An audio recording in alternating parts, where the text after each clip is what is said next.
Bonjour tout le monde et bienvenue pour cette analyse stratégique du Waju. Nous allons disséquer un affrontement épique et vivre la tension d'un match opposant deux esprits brillants. Le joueur A avec le clan jaune face au joueur B avec le clan rouge. La tension est palpable d'entrée de jeu, chers confrères. Oh que oui, l'enthousiasme est total. Pas de lecture de règles ennuyeuses aujourd'hui. Sans plus attendre, on va vivre la partie de l'intérieur. Décortiquer chaque mouvement décisif et comprendre ensemble pourquoi ce jeu de stratégie médiévale japonais offre une telle profondeur tactique. C'est parti. Le décor est planté. Il faut s'imaginer la scène. On est dans le Japon médiéval. Un fleuve sort brutalement de son lit et se transforme une petite île sacrée en un champ de bataille extrêmement dangereux. Le terrain n'est pas fixe, il mute et se dérobe littéralement sous le pied des guerriers. Chers confrères, c'est exactement ce qui rend cette confrontation si unique. Les deux clans rivaux ne se battent pas seulement à grands coups de katana, ils doivent avant tout survivre à l'environnement. Ces esprits malicieux, qu'on appelle les kappas, sont la seule chose qui empêche l'île d'être complètement engloutie par des tourbillons. L'affrontement commence. Regardons tout de suite comment nos deux joueurs ont placé leurs troupes sur le champ de bataille pour cette entame. Le joueur A contrôle les pièces jaunes en bas et le joueur B les rouges en haut. On a affaire à une véritable mosaïque hexagonale. D'un côté, on a des cases blanches ornées d'une fleur, et de l'autre, des cases bleues avec des spirales. Ce qui est vraiment brillant ici, c'est la topographie même du plateau. Les cases blanches, ce sont les ishi, les pierres fermes où les guerriers, donc les samouraïs, les moines et le puissant seigneur, peuvent se tenir en sécurité. Mais attention aux bleus au milieu.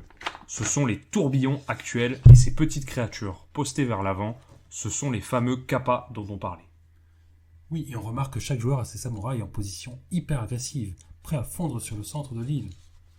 Le joueur A décide d'avancer agressivement son premier samouraï sur le flanc gauche, puis déplace son seigneur sur la droite. Il vient carrément d'encercler le pauvre petit kappa du joueur B en plein centre. Le piège se referme. On entre dans le vif du sujet avec cette première phase de jeu, le sabotage tactique. Il s'agit d'une traque minutieuse pour éliminer les kappas. C'est là qu'on voit la mécanique d'élimination de ces protections spirituelles.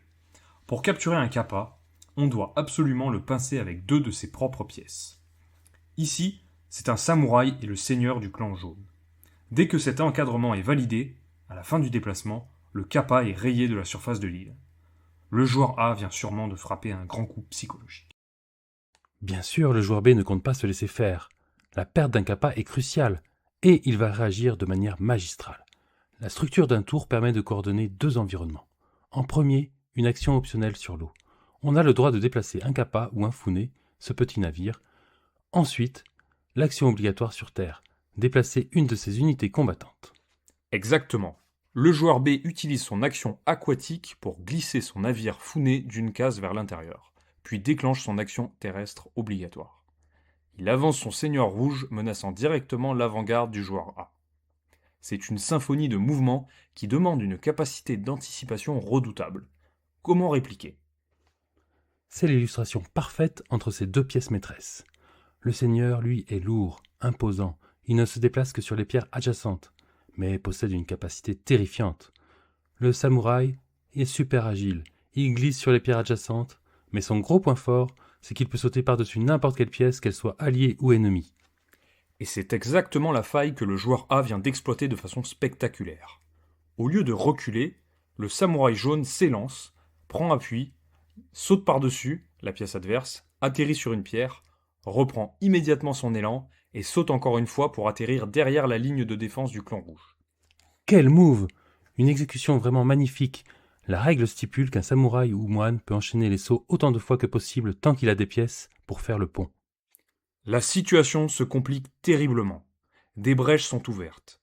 Il faut se souvenir du kappa capturé par le joueur A tout à l'heure. Son absence n'est pas sans conséquence.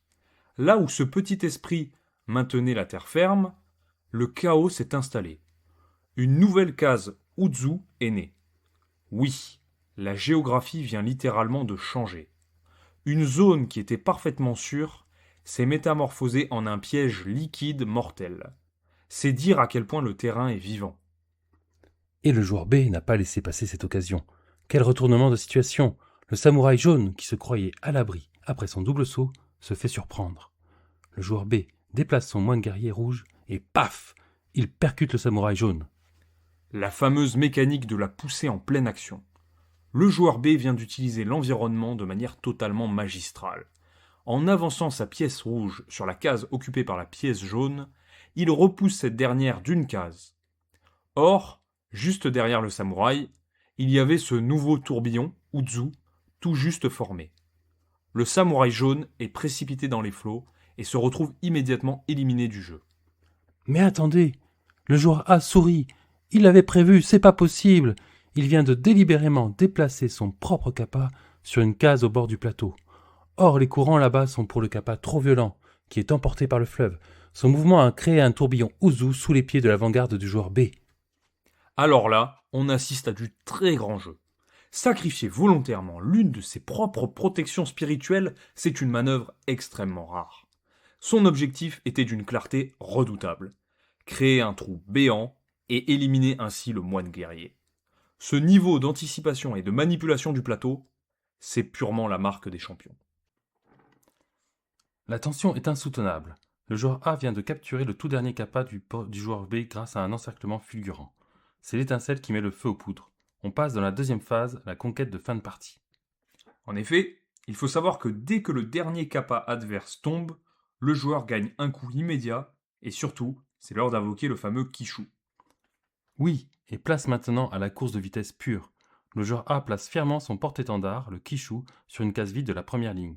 C'est ce pion qui détient la clé de la victoire finale. S'il atteint le temple ennemi, le match est plié. Mais attention, ce pion est bien plus qu'une cible en mouvement. Le Kishu possède des capacités de mouvement complètement uniques.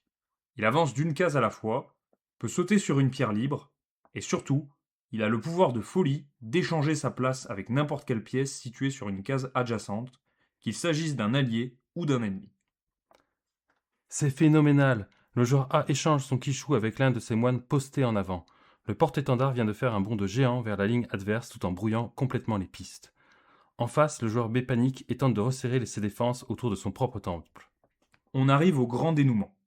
Le joueur B a dressé un véritable mur de pions rouges devant son temple, le Ji. Et entre le Kishu du joueur A et la victoire, il y a un gigantesque tourbillon Uzu totalement infranchissable.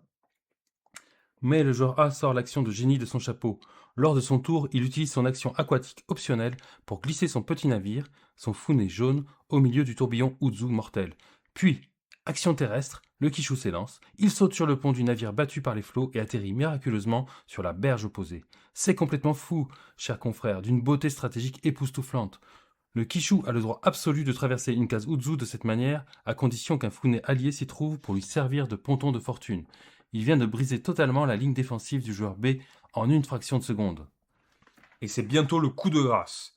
Le joueur B tente bien une ultime poussée désespérée avec son samouraï rouge, mais il est beaucoup trop loin. C'est le tour du joueur A. Il avance d'une case, et oui, le Kishu jaune plante fièrement son drapeau sur le temple sacré du clan rouge. La victoire est scellée de manière magistrale.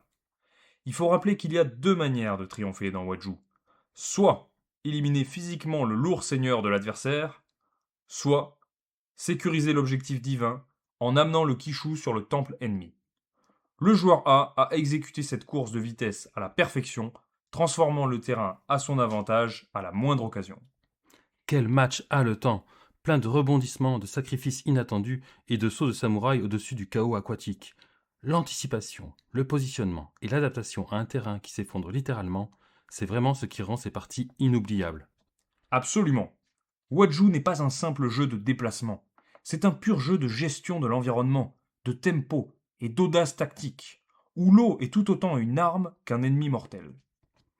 Dans une prochaine vidéo, nous aborderons une configuration totalement innovante pour un pur jeu de stratégie, le jeu en équipe. Avec deux plateaux de jeu, nous installerons une configuration de plateau où deux équipes de 2 joueurs s'affrontent. Oui, nous verrons que Waju poussera l'interactivité entre joueurs à son maximum, notamment grâce à la réversibilité des pions et à un tour de jeu original. Ce sera aussi l'occasion de revenir sur la différence entre un simple samouraï et un moine guerrier non abordé dans cette vidéo. Merci de nous avoir suivis.